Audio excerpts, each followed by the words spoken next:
The war that Hamas launched against Israel on October 7th, this is obviously dividing Canadians, and we've seen in political parties, we've seen a divide in the Prime Minister's Liberal Party, and that's played out. Is there a divide in the Conservative Party? Where do you stand? Where does the party stand? Well, we have one position. Unlike Trudeau, who says one thing to one group and the opposite thing to another group.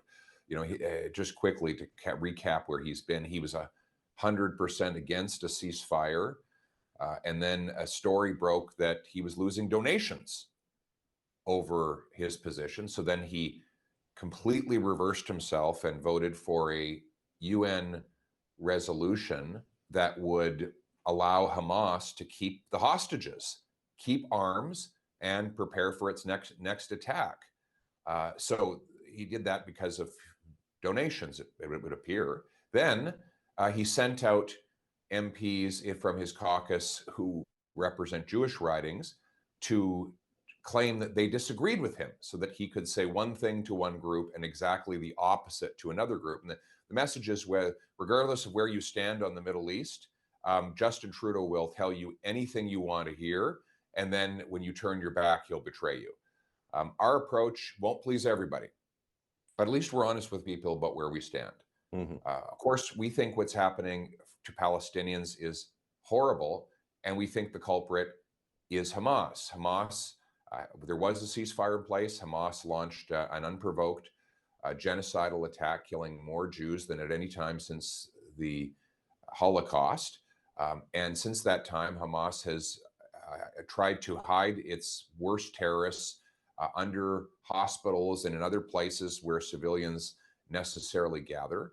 And the reality is Hamas is responsible for this human suffering. We need Hamas to surrender, give back the hostages, completely disarm, and then let's get working towards a two-state solution. I think we were on the route to doing that.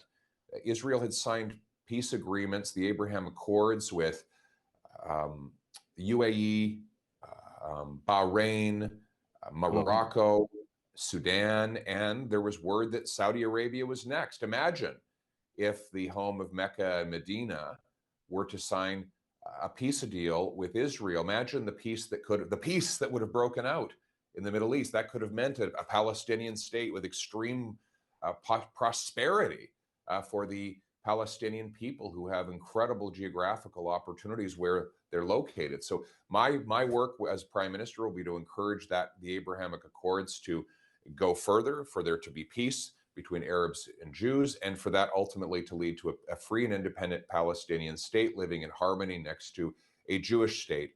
And I believe that is possible. I'll take it from your answer that if you were Prime Minister, Canada would not have voted for the UN resolution last week. No, we do not. Okay.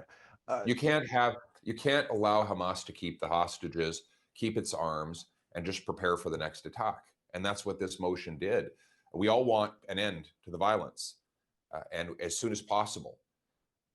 The only way for that to occur is for Hamas to be disarmed, for the hostages to be returned, and for the murderers of October 7th to be surrendered. And if those things happen, of course, there should be peace. And then we can work towards a Palestinian state and a brighter future for all the people who treasure the Holy Land.